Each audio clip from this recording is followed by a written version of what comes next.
What's going on, guys? This is Rob, and if you're enjoying the content that I'm uploading onto my channel, then feel free to subscribe, and you can also offer suggestions on topics and characters and storylines and whatnot that we can have discussions on later on in this channel. Okay, so we have like one more volume of Superman Red Sun left, and I was sitting here thinking, I was like, I could wait until next week, but we're gonna go ahead and throw it out now because I like having things that are like clear cut. What I wanted to call this originally was like Superman, evil Superman versus like 500 Green Lanterns, all of Wonder Woman's forces, like every major villain from like the main DC timeline. But that title wouldn't fit. But that's really what happens here. I mean, it's kind of like Mark Miller pulling out all the stops, and it's this last-ditch effort. But the way it happens is actually directly indicative of this. Not only that, the way in which Superman Red Sun is basically defeated is incredible. Like, it's amazing the way it happens. It's probably one of the greatest endings to a story that I've read in a very long time because it's so emotional and it's so impactful. But because of the fact that this video is coming out in the same day, I don't really see a need to do a whole lot of rehashing here. But for those of you guys who are joining us for the very first time and haven't seen volumes 1 and 2, basically Superman Red Sun kind of went with this idea of what would happen if Superman, basically landed in the USSR instead of the United States. And the result was that he was basically discovered by Joseph Stalin. He was taken as his ward. He adopted the communist ideals. And instead of real world history where communism kind of fell to the back burner, it still exists, but where it kind of fell to the back burner and capitalism seemed to reign supreme. In the Superman Red Sun universe, communism basically took over the world. And the only two holdouts left were the United States and Chile. And with regards to the character of Batman, it was more or less this scenario where one of Joseph Stalin's illegitimate sons, Peter Roslov, had become a member of the secret police, or really the head of the secret police, had killed the parents of, the Russian version of Bruce Wayne, which led to him becoming Batman. But he lacked all the traditional gadgets and stuff that we've seen from wealthy Bruce Wayne. He was basically a poor Bruce Wayne, but he was killed by Superman while they were fighting. And what that did is it allowed Batman to become a martyr. And so it created a group called the Batmen. The kicker about all this is that they don't last very long. And again, Mark Miller just kind of jumps forward over the course of this story. He doesn't give us every single nook and cranny. Instead, he just gives us a little bit of time. And what happens is volume 3 basically picks up, some 30 years after the end of volume 2 and the death of Batman. And so what we basically learn is that these Batman revolutionary forces were dealt with quick, fast, and in a hurry. I mean, they were basically just conquered, by Superman. And they were basically just indoctrinated, using these mind control devices that he has. Something else is also kind of interesting too, and this is what I like about what Mark Miller does, is he takes this great blend of like Golden Age Superman and blends it into the story in the sense that, or I guess really Silver Age, but when the Fortress of Solitude first popped up, you really could only access it by using a giant key. And that's what Mark Miller does here.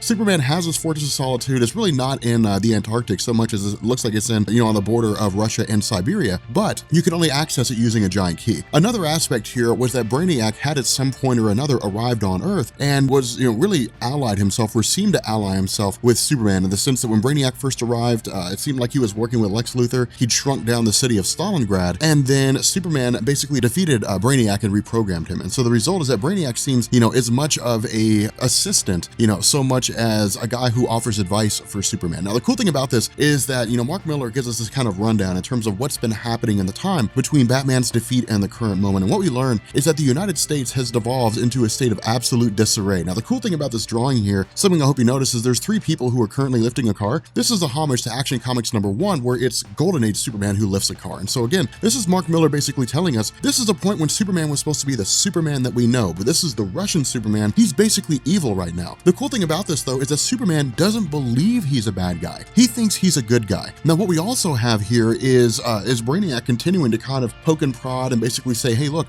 America is the last holdout, but they have a population of 300 million people or 350 million people. They're starving to death. It's literally, complete and total economic and social disarray, if not complete and total, economic and social collapse. Now, the funny thing about this and the situation that Mark Miller presents us here as we go through and learn that Lex Luthor basically won the presidency is, of course, he ushers in this brand new era of peace for the United States.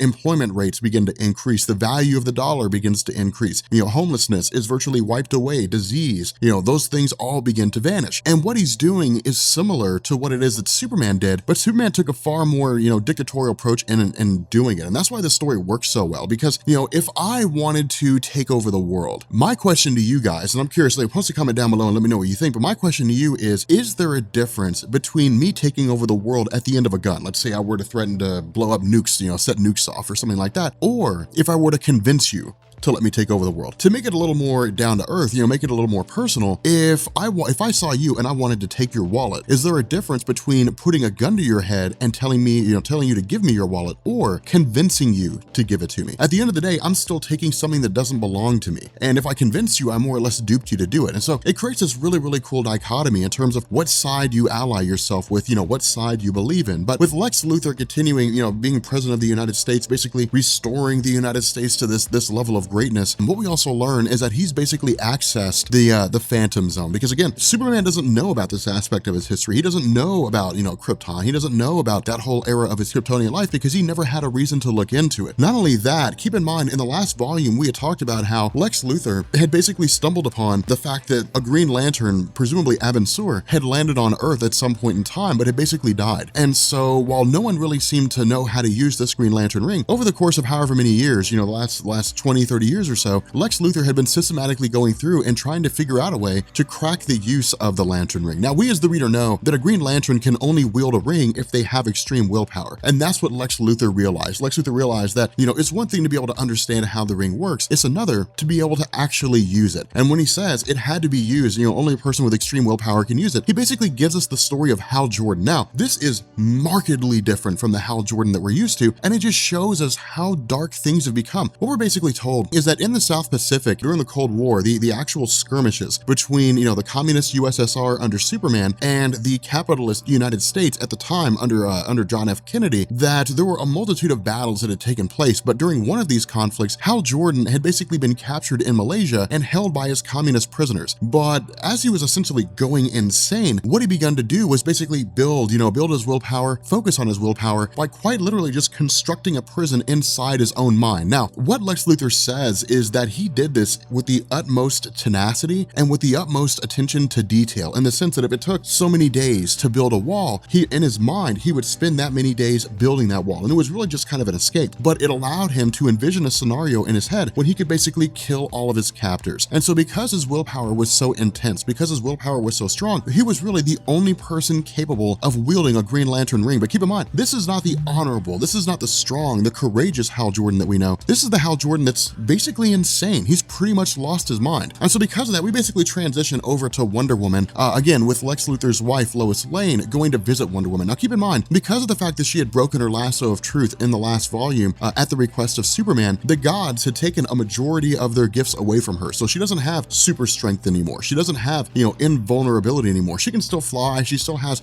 some measure of her abilities, but she's nowhere near the level of Superman. That'll actually become important later on down the line. But the cool thing about this is that Lois Lane was talking with Wonder Woman. And what she basically says is that, for Wonder Woman in her younger days, she was enamored with Superman. I mean, she believed he was a man that could change the world for the better. But after he convinced her to break her own lasso of truth during the fight with Batman, once her powers were decreased, she saw who Superman really was. And whether Superman's willing to admit it or not, we as the reader and Wonder Woman both have a strong understanding and recognizing the fact that Superman's basically a dictator. That's really all he is. He's a dictator enforcing his will by turning people who disagree with him into robots. Anybody else who agrees with him are likely people who are just terrified. And that's really kind of the interesting thing. That's what Mark Miller's kind of grabbing. He's really hitting home to like this World War II Nazi Germany / communist USSR under Joseph Stalin kind of thing, in the sense that if you had a person who disagreed with the ruling body, who didn't like what it was that Hitler was doing with the Nazis in Germany, or you didn't like what Joseph Stalin was doing with the USSR, you didn't know if the person you were talking to was a member of the secret police who would arrest you, or if it was a person who felt the same way you did. And so fear gripped society. And that's basically what's going on with Superman's country right now. Is there are a few people here and there who agree with him. You'll find them few and far between, but most everybody's just too afraid to speak out for fear of the fact that they'll just be turned into a robot, and they'll lose all semblance of identity. But the idea is that as far as Lois Lane and Wonder Woman are concerned, that Lex Luthor's no different. Lex Luthor's not running for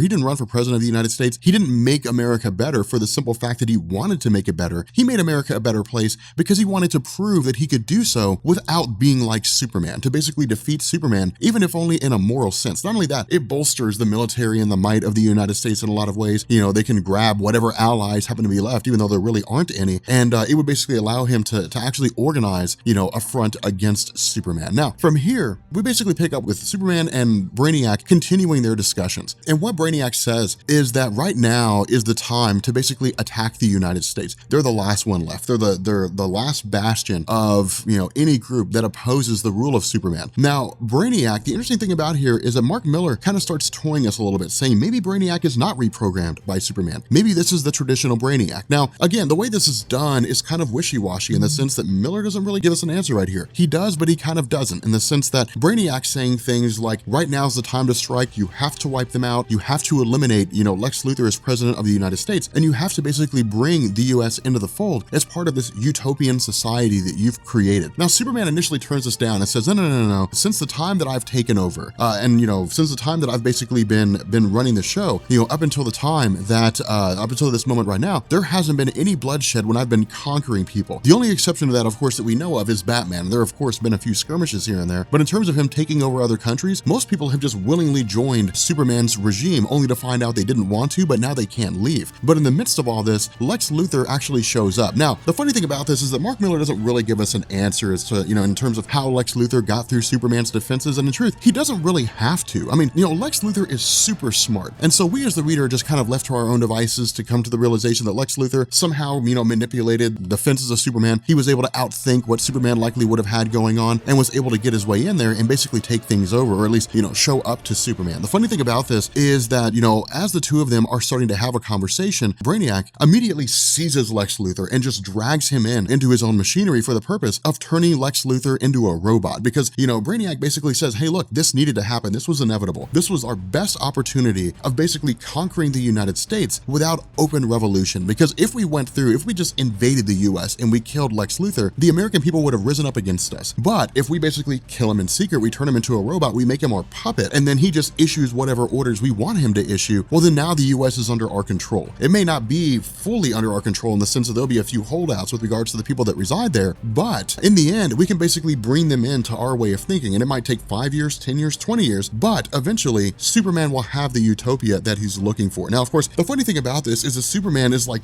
I didn't want it to be this way, but he doesn't really do much to stop Brainiac, and that's kind of the kicker. That's why I think this is kind of interesting, because in my mind, if you're walking down the road and you see a guy getting mugged and you take no action to stop it, you might as well be mugging him. And so because of that, a lack of action, inaction in the face or with the opportunity to do something might as well be you committing that act yourself. And so Superman's not a hero here. Superman's not a great guy. Superman's a guy that's just kind of letting bad things happen. And so on some level, he agrees with what it is that Brainiac is doing, despite his protests, despite his ideas that it shouldn't happen. But with regards to these Green Lanterns, this is when things, kind of begin to mobilize. Because remember, this is Hal Jordan here, but the crazy thing about this is that these soldiers have basically been empowered with duplicates of the Green Lantern ring. Because keep in mind, Hal Jordan can do that. He can duplicate his own ring. And so because of that, there's some 500 soldiers here, all of whom have the power of the Green Lanterns, and they basically start charging against, taking up acts against Superman. The funny thing about this is, keep in mind, the rings are charged by willpower. And so if you falter even in the slightest, you'll lose everything. You won't be able to fight anymore. You'll lose the power that's held you. And that's what happens here. The funny thing about this, though, is that Miller starts throwing out names that we know very well. For example, Kyle Rayner is one of these soldiers. Guy Gardner, John Stewart are some of these soldiers here, but they're not the Green Lanterns that we know. Kyle Rayner is not this Green Lantern that goes on to become the White Lantern. Guy Gardner's not the brash, headstrong guy that you want in your corner. John Stewart's not the reliable guy that you always want to have around you. They're just soldiers that happen to be there. And it's kind of cool because it basically shows us this story, this universe, where some of the most iconic Green Lanterns just don't exist. They're just guys, and so it's not a great big huge major thing. It's just one of these cool moments. But again, because of the fact that Superman is so daunting to a lot of these guys, because they look at Superman as kind of this godly being, when their willpower begins to falter, Superman breaks free from the constructs they've created, and he literally goes through and he takes the ring of Hal Jordan away. Now that's the cool thing. That's the smart thinking Superman here, because in the midst of all this, he begins to realize that all these other Green Lanterns have their rings they have their power because of Hal Jordan. Hal Jordan's the key to it all. It's pulling the linchpin out of everything.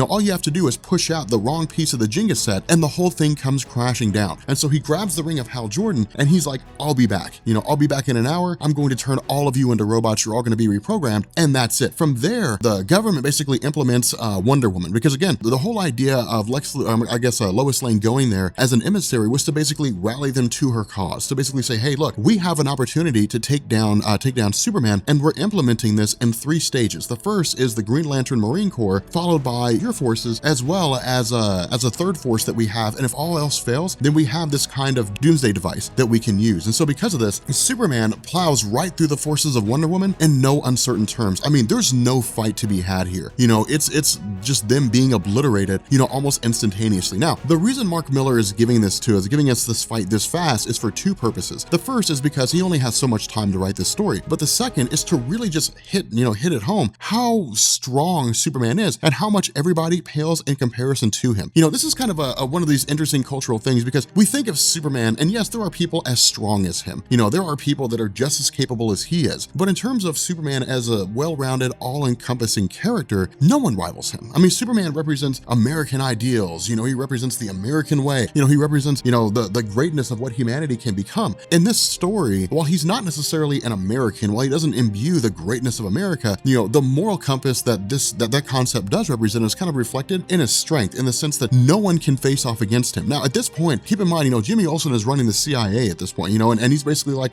there's nothing we can do here. I mean, we can send out whatever forces we have left. We can send out Doomsday, we can send out some of these most notable villains, but Mark Miller tells us yet again, Superman is just tearing through all of them. I mean, he's just crushing them all. There's nothing to happen. Now, this is when we basically see the defeat of Superman, and it comes from the most unlikely source. And that's why I love this. That's why I love the way this is done. When he shows up at the White House, Lois Lane is standing there, and he says, you need to get out of here. We're basically going to lay waste to everything here. And so if you value your life, you need to leave. And she says, no, I have an envelope for you. And he says, after everything that's been, everything that's happened here, the fact that I rule 99% of the world right now, the US is the last holdout. I've defeated the Green Lantern Marine Corps. I've defeated the forces of Wonder Woman. I've defeated whatever villains, Lex Luthor has created, because remember, like Doomsday, all those different foes have been created by Lex Luthor. He says, what else could you possibly throw at me? And this is so beautiful. I love this so much. She says, look, this envelope, you have X-ray vision, read the envelope. And it kind of flashes back to this conversation that Lex Luthor's having with Lois Lane, before he was basically captured and more or less, or at least it seemed like he was destroyed. And he says, I'm going to defeat Superman with a pen. I'm going to beat him with an ink pen. When Superman reads the letter inside the coat of Lois Lane, all it says is, why don't you just put the whole world in a bottle, Superman? That is amazing. And that's why I say this story is so cool, because Mark Miller could have given us the defeat of Superman with like him and Lex Luthor fighting across the world and everything gets destroyed in this massive calamity, or it could be just this huge fight across the world with the Green Lantern Marine Corps. No. Mark Miller doesn't do that. Mark Miller says Green Lantern Marine Corps doesn't stand a chance. Forces of Wonder Woman don't stand a chance. All these villains that Lex Luthor created don't stand a chance. The defeat of Superman comes with the idea that he's faced with himself. He's faced with the fact that he is a dictator. He's faced with the fact that even if he thinks he's doing the right thing, he's not. Now, what the heck kind of an ending is that? It is amazing. I mean, what a way to have Superman defeated. Why don't you just put the whole world in a bottle? Because it's basically Lex Luthor saying, you're just like Brainiac. Now, at this point, of course, again, Brainiac's moving his vessel towards the Capitol. And when Superman comes to the realization of what he's become, when he basically starts to begin to realize he's just like Brainiac, that he's basically some guy from another planet that showed up on Earth and just conquered it, he tells Brainiac, you got to back off. You got to get out of here. We have to let humanity just grow. We have to let humanity just do its own thing. We'll have to let humanity be itself and go in whatever direction it goes in. And so because of this, Brainiac basically launches an attack against Superman. But in the middle of this attack, Brainiac basically just powers down. And so what we learn is that when Lex Luthor had basically been grabbed by Brainiac with the purpose of being turned into a robot, that didn't happen. Instead, Lex Luthor had basically been hacking into Brainiac and shut him down. And basically just turned Brainiac off. And so Superman destroys what's left of Brainiac's CPU, what's left of his AI, but then suddenly we basically have a doomsday device activating, a detonation device where the ship will explode and wipe out everything in a 15 million mile radius, meaning that from the Earth radiating out to the sun and almost to the edge of the solar system, it would wipe out all that stuff. And so because of that, Superman says, okay, fine, then I'm going to be the hero. I'm going to do the one good thing that I've done, the only good thing I've ever done since I've been here. I'm going to take this ship of Brainiac. We're flying to the far side of the solar solar system and even beyond, and we're going to let it explode. And that's exactly what happens. So the result is that to the world, Superman's basically dead. Superman Red Sun has essentially been killed. Now, under normal circumstances, we would look at this and say, okay, cool guys, that's a wrap. Superman's dead, that's it. Not at all. Mark Miller has one more ace up his sleeve. One more holy shit moment, pardon my language. What we're basically told here is that because of the fact that Superman had essentially been killed, the child of Lex Luthor had essentially grown up to begin this dynasty, this Luthor dynasty, where the son of Lex Luthor was a genius, and Lex Luthor's son had children of his own. Now, we also do learn that Superman is alive, but the cool thing is that he basically dons this Clark Kent identity that he made for himself. It's officially the first time that we actually see the Clark Kent persona in this story. It's a small little thing at the end, it's a little tidbit, but it's cool the way it plays out. Of course, Lex Luthor ends up passing away just by virtue of old age, but the dynasty goes on, to the point where the human race becomes the most technologically advanced race in the universe. And, hundreds, if not thousands of years into the future, they become more and more advanced. They begin exploring the rest of the cosmos until they settle on a planet. And as they're settling on this planet, as they take up residence and the years pass and they become more and more advanced, the planet begins to show signs of coming to an end. The planet begins to show signs of being destroyed. And so in a last-ditch effort, Lex Luthor's great-great-grandson, 50 times down the line or whatever it is, named Jor-El, takes his infant son and puts him in a ship, sends that ship off from their planet. In the midst of all this, as the planet's being destroyed, the ship passes through a gravity well, more or less, at least it seems to be the case, ends up in Russia in 1938, crash lands where it's discovered by a Russian family. And so what Mark Miller's saying here is that this is a circular thing. All of this has happened before, and all of it will happen again, to quote Battlestar Galactica, one of my favorite shows. But basically what this is saying is that the story ends with the beginning of the story. It's so cool. This is why I love Superman Red Sun. It's so cool because it's just a self-contained story. It just goes round and round and round and round and round. It's a really, really cool set of events. But if you guys are new here to Comics Explained and you guys enjoyed this video, make sure you hit the subscribe button. If you want to see more stuff like this, make sure you drop a like and leave a comment down below. And let me know what you guys think about this, because again, I cannot harp on this enough. Superman Red Sun is one of the best Elseworlds stories out there. It's self-contained, it's not tied into the main DC continuity, and it's extremely well done. Well, I guess now it's tied into the main DC continuity because of multiplicity, because Superman Red Sun is now part of DC Rebirth, which is actually kind of cool. That story arc's not finished yet, but when it is, I'll go ahead and cover it. But yeah, guys, we're gonna bring this video to an end. I'm really curious to see your responses. I'm really excited to go through and read your responses about Superman Red Sun. But yeah, I will catch you all later. Peace.